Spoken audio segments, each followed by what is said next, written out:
ओम शांति। 26 फरवरी 2025। बाबा के महावाक्य। मीठे बच्चे, तुम्हें अपार खुशी होनी चाहिए कि हम अभी पुराना कपड़ा छोड़ घर जाएंगे, फिर नया कपड़ा नई दुनिया में लेंगे। प्रश्न: ड्रामा का कौन सा राज अति सूक्ष्म समझने का है? उत्तर: यह ड्रामा जो मिसल चलता रहता है, टिक टिक होती रहती है। जिसकी जो एक्ट चली वह फिर हूबहू 5000 वर्ष के बाद रिपीट होगी। यह राज बहुत सूक्ष्म समझने का है। जो बच्चे इस राज को यथार्थ नहीं समझते तो कह देते ड्रामा में होगा तो पुरुषार्थ कर लेंगे, वह ऊंच पद पा नहीं सकते। ओम शांति।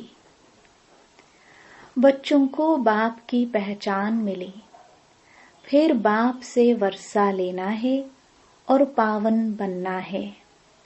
कहते भी है, हे पतित पावन, आकर हमको पावन बनाओ, क्योंकि समझते हैं हम पतित बुद्धि है। बुद्धि भी कहती है, यह पतित आयरनेस्ड दुनिया है। नई दुनिया को सतो प्रधान, पुरानी दुनिया को तमो प्रधान कहा जाता है। तुम बच्चों को अभी बाप मिला है, भक्तों को भगवान मिला है। कहते भी है, भक्ति के बाद भगवान आकर भक्ति का फल देते हैं, क्योंकि मेहनत करते हैं तो फल भी मांगते हैं। भक्त क्या मेहनत करते हैं सो तो तुम जानते हो। तुम आधा कल्प भक्ति मार्ग में धक्के खाकर थक गए हो।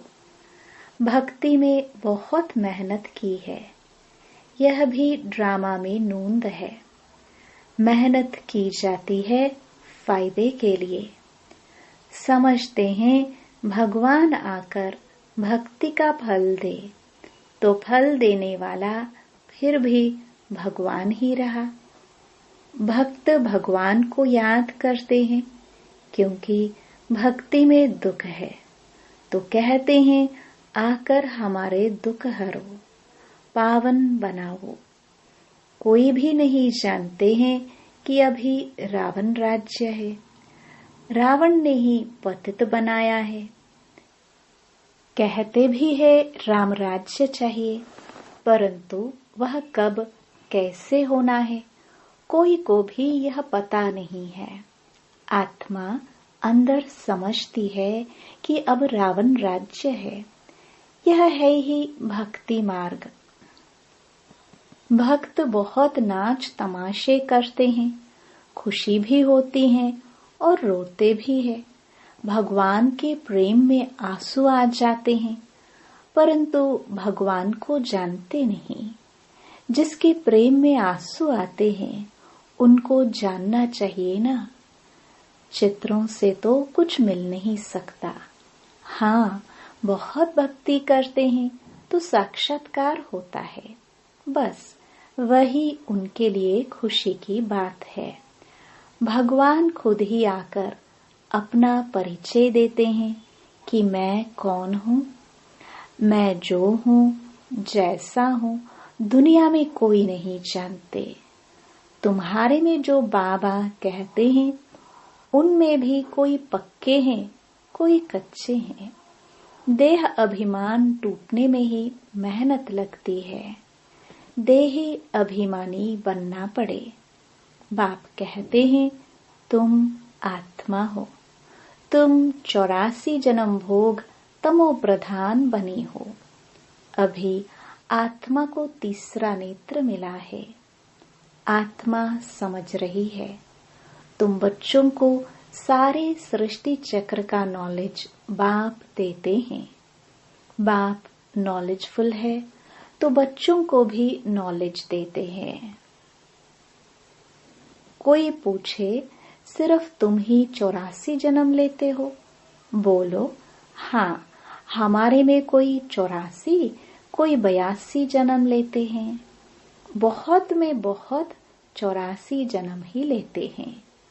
84 जन्म उनके हैं जो शुरू में आते हैं, जो अच्छी रीति पढ़कर ऊंच पद पाते हैं। वह जल्दी आएंगे, माला में नजदीक पिरोए जाएंगे। जैसे नया घर बनता रहता है तो दिल में आता जल्दी बन जाए तो हम जाकर बैठे। तुम बच्चों को भी खुशी होनी चाहिए। अभी हमको यह पुराने कपड़े छोड़ नए लेने हैं। नाटक में एक्टर्स घंटा आधा पहले से ही घड़ी को देखते रहते हैं, टाइम पूरा हो तो घर जाए। वह टाइम आ जाता है। तुम बच्चों के लिए बेहद की घड़ी है। तुम जानते हो जब कर्मातीत अवस्था को पाएंगे तो फिर यहाँ रहेंगे नहीं। कर्मातीत बनने लिए भी याद में रहना पड़े, बड़ी मेहनत है। नई दुनिया में तुम जाते हो, फिर एक एक जन्म में कला कम होती जाती है। नए मकान में 6 मास बैठो तो कुछ न कुछ दाग आदि हो जाते हैं ना, थोड़ा फर्क पड़ जाता है। तो वहाँ नई दुनिया में भी कोई तो पहले आएंगे, कोई थोड़ा देरी से आएंगे। पहले जो आएंगे उनको कहेंगे सतो प्रधान। फिर आहिस्ते आहिस्ते कला कम होती जाती है। यह ड्रामा का चक्र जो मिसल चलता रहता है, टिक टिक होती रहती है। तुम जानते हो सारी दुनिया में जिसकी जो भी एक्ट चलती है, यह चक्र फिरता रहता है। यह बड़ी सूक्ष्म बातें हैं समझने की। बाप अनुभव से सुनाते हैं। तुम जानते हो यह पढ़ाई फिर 5000 वर्ष बाद रिपीट होगी। यह बना बनाया खेल है। इस चक्र का किसको पता नहीं है। इसका क्रिएटर, डायरेक्टर, मुख्य एक्टर कौन है, कुछ भी नहीं जानते। अभी तुम बच्चों को पता है। हम 84 जन्म भोग अब वापस जाते हैं। हम आत्मा है। देही अभिमानी बने तब खुशी का पारा चढ़े। वह है हद का नाटक, यह है बेहद का। बाबा हम आत्माओं को पढ़ा रहे हैं। यह नहीं बताएंगे कि फलाने समय यह होगा। बाबा से कोई भी बात पूछते हैं तो कहते हैं ड्रामा में जो कुछ बताने का है वह बता देते हैं। ड्रामानुसार जो उत्तर मिलना था सो मिल गया, बस उस पर चल पड़ना है। ड्रामा बिगर बाप कुछ भी नहीं कर सकते हैं। कई बच्चे कहते हैं ड्रामा में होगा तो पुरुषार्थ कर लेंगे। वह कभी ऊंच पद पा नहीं सकते। बाप कहते हैं पुरुषार्थ तुमको करना है। ड्रामा तुमको पुरुषार्थ कराता है कल्प पहले मुआफिक।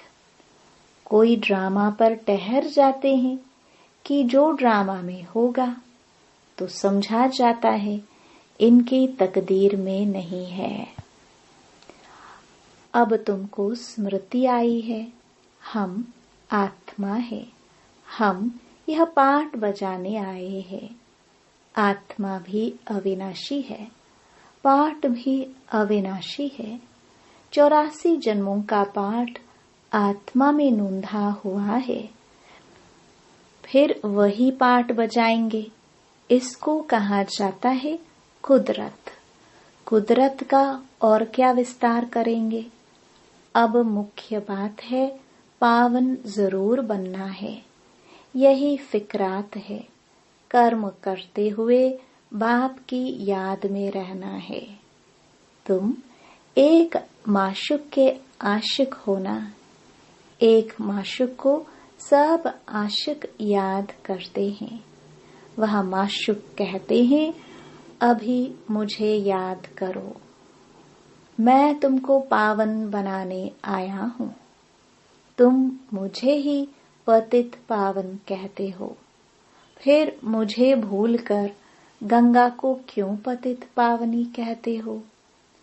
अभी तुमने समझा है तो वह सब छोड़ दिया है। तुम समझते हो बाप ही पतित पावन है।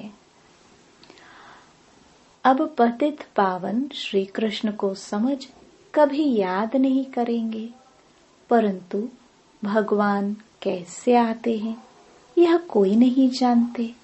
श्री कृष्ण की आत्मा जो सत्युग में थी, वह अनेक रूप धारण करते करते अभी तमो प्रधान बनी है, फिर सतो प्रधान बननी है। शास्त्रों में यह भूल कर दी है। यह भी भूल जब हो तब तो हम आकर अभूल बनाए ना। यह भूले भी ड्रामा में है, फिर भी होगी। अब तुमको समझाया है। शिव भगवान वाच। भगवान कहते भी शिव को है। भगवान तो एक ही होता है। सब भक्तों को फल देने वाला एक भगवान। उनको कोई भी जान नहीं सकते। आत्मा कहती है, ओ गॉड फादर। वो लौकिक फादर तो यहाँ है, फिर भी उस बाप को याद करते हैं तो आत्मा के दो फादर हो जाते हैं। भक्ति मार्ग में उस फादर को याद करते रहते हैं। आत्मा तो है ही। इतनी सब आत्माओं को अपना अपना पाठ मिला हुआ है। एक शरीर छोड़ फिर दूसरा ले पाठ बजाना होता है। ये सब बातें बाप ही समझाते हैं। कहते भी है, हम यहाँ पाठ बजाने आए हैं। यह एक मांडवा है। उनमें यह चांद सितारे आदि सब बत्तियां हैं। इन सूर्य चांद सितारों को मनुष्य देवता कह देते हैं, क्योंकि यह बहुत अच्छा काम करते हैं, रिमझिम करते हैं, किसको तकलीफ नहीं देते हैं, सबको सुख देते हैं, बहुत काम करते हैं, इसलिए इनको देवता कह देते। अच्छा काम करने वाले को कहते हैं ना। यह तो जैसे देवता है। अब वास्तव में देवताएं तो सत्युग में थे। सब सुख देने वाले थे, सबकी प्रीत थी, इसलिए देवताओं से उनकी भेंट की है। देवताओं के गुण भी गाए जाते हैं, उन्हों के आगे जाकर गाते हैं, हम निर्गुण हारे में कोई गुण नहीं। आप ही तरस परोए। आपको तो तरस पड़ता होगा। बाप कहते हैं, तरस पड़ा है तब तो फिर भी आया हूँ तुमको गुणवान बनाने। तुम पूज्य थे, अब पुजारी बने हो, फिर पूज्य बनो। हमसों का अर्थ भी तुमको समझाया है। मनुष्य तो कह देते, आत्मा सो परमात्मा, परमात्मा सो आत्मा। बाप कहते हैं, ये रॉन्ग है। तुम आत्मा निराकार थी, फिर सो देवता, क्षत्रिय, वैश्य, शूद्र बनी, अभी सो ब्राह्मण वर्ण में आई हो। आत्मा पहले सतो प्रधान, सतो रजो तमो में आती है। अभी तुम बच्चे समझते हो। यह नॉलेज बाबा कल्प कल्प संगम युग पर हमको आकर देते हैं। बरोबर भारत स्वर्ग था, वहां कितने थोड़े मनुष्य होंगे। अभी कलयुग है, सब धर्म आ गए हैं। सतयुग में थोड़े ही कोई धर्म था। वहां होता ही है एक धर्म, बाकी सब आत्माएं चली जाती हैं। तुम जानते हो, अभी इस पुरानी दुनिया का विनाश सामने खड़ा है। बाप राजयोग सिखला रहे हैं। कोई भी आए, बोलो यह बेहद की घड़ी है। बाप ने दिव्य दृष्टि दे यह घड़ी बनवाई है। जैसे वह घड़ी तुम घड़ी घड़ी देखते हो, अब यह बेहद की घड़ी याद पड़ती है। बाप ब्रह्मा द्वारा एक धर्म की स्थापना, शंकर द्वारा आसुरी दुनिया का विनाश कराते हैं। बुद्धि भी कहती है चक्र फिरना जरूर है। कलयुग के बाद सतयुग आएगा। अभी मनुष्य भी बहुत है, उपद्रव भी बहुत होते रहते हैं। मुसल भी वही है। शास्त्रों में तो कितनी कथाएं बना दी है। बाप आकर वेदों शास्त्रों का सार समझाते हैं। मुख्य धर्म भी 4 हैं। यह ब्राह्मण धर्म है 5वां। सबसे ऊंचते ऊंच यह है छोटा धर्म। यज्ञ की संभाल करने वाले ब्राह्मण है। यह ज्ञान यज्ञ है। उपद्रव को मिटाने के लिए यज्ञ रचते हैं। वह समझते हैं यह लड़ाई आदि न लगे। अरे लड़ाई नहीं लगेगी तो सतयुग कैसे आएगा? इतने सब मनुष्य कहाँ जाएंगे? हम सब आत्माओं को ले जाते हैं तो जरूर शरीर यहाँ छोड़ना पड़े। तुम पुकारते भी हो, हे बाबा आकर हमको पतित से पावन बनाओ। बाप कहते हैं हमको जरूर पुरानी दुनिया का विनाश कराना होगा। पावन दुनिया है ही सतयुग। सबको मुक्ति धाम ले जाता हूँ। सब काल को तो बुलाते हैं ना। यह नहीं समझते कि हम तो कालों के काल को बुलाते हैं। बाप कहते हैं यह भी ड्रामा में नूंद है। आत्माओं को छीछी दुनिया से निकाल शांति धाम ले जाता हूँ। यह तो अच्छी बात है ना। तुमको मुक्ति में जाकर फिर जीवन मुक्ति में आना है, फिर जीवन बंध में। इतने सब सतयुग में तो नहीं आएंगे, फिर नंबरवार आएंगे। इसलिए अब शांति धाम और सुख धाम को याद करो। पिछाड़ी में जो आते हैं उन्हों का तो पाठ ही थोड़ा है। पहले जरूर वह सुख पाएंगे। तुम्हारा पाठ सबसे ऊंच है। तुम बहुत सुख पाते हो। धर्म स्थापक तो सिर्फ धर्म की स्थापना करते, किसी को लिबरेट नहीं करते। बाप तो भारत में आकर सबको ज्ञान देते हैं। वही सबका पतित पावन है, सबको लिबरेट करते हैं। और धर्म स्थापक कोई सद्गति करने नहीं आते। वह आते हैं धर्म स्थापन करने। वह कोई शांति धाम सुख धाम में नहीं ले जाते। सबको शांति धाम सुख धाम में बाप ही ले जाते हैं।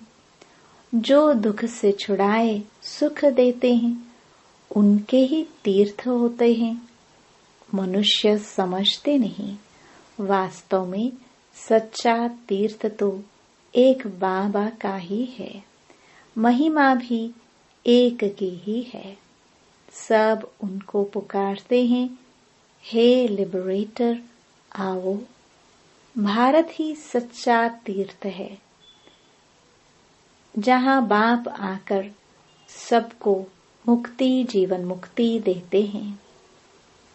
तो तुम फिर भक्ति मार्ग में उनके बड़े बड़े मंदिर बनाते हैं, हीरे जवाहरों के मंदिर बनाते हो। सोमनाथ का मंदिर कितना खूबसूरत बनाते हैं। और अभी देखो बाबा कहाँ बैठे हैं, पतित शरीर में, पतित दुनिया में। तुम ही पहचानते हो, तुम बाबा के मददगार बनते हो। औरों को रास्ता बताने में जो मदद करेगा उनको ऊंच पद मिलेगा। यह तो कायदा है। बाप कहते हैं मेहनत करो, बहुतों को रास्ता बताओ कि बाप और वर्षे को याद करो। 84 का चक्र तो सामने है। यह है जैसे अंधों के आगे आईना। यह ड्रामा हूबहू रिपीट होता है, फिर भी मुझे कोई नहीं जानेगा। ऐसे नहीं कि मेरा मंदिर लूटते हैं तो मैं कुछ करूं। ड्रामा में लूटने का ही है, फिर भी लूट जाएंगे। मुझे बुलाते ही हैं पतित से पावन बनाओ, तो मैं आकर तुम बच्चों को पढ़ाता हूँ।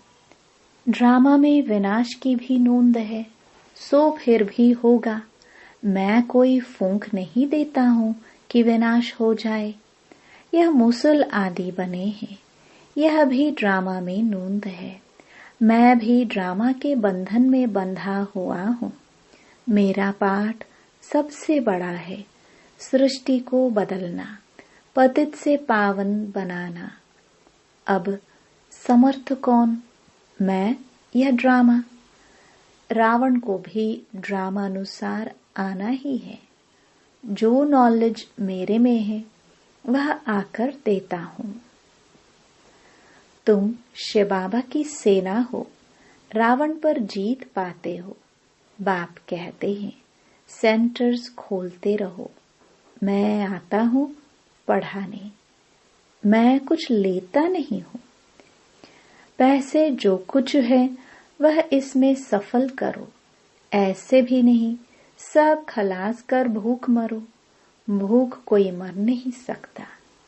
बाबा ने सब कुछ दिया, फिर भूख मरते हैं क्या?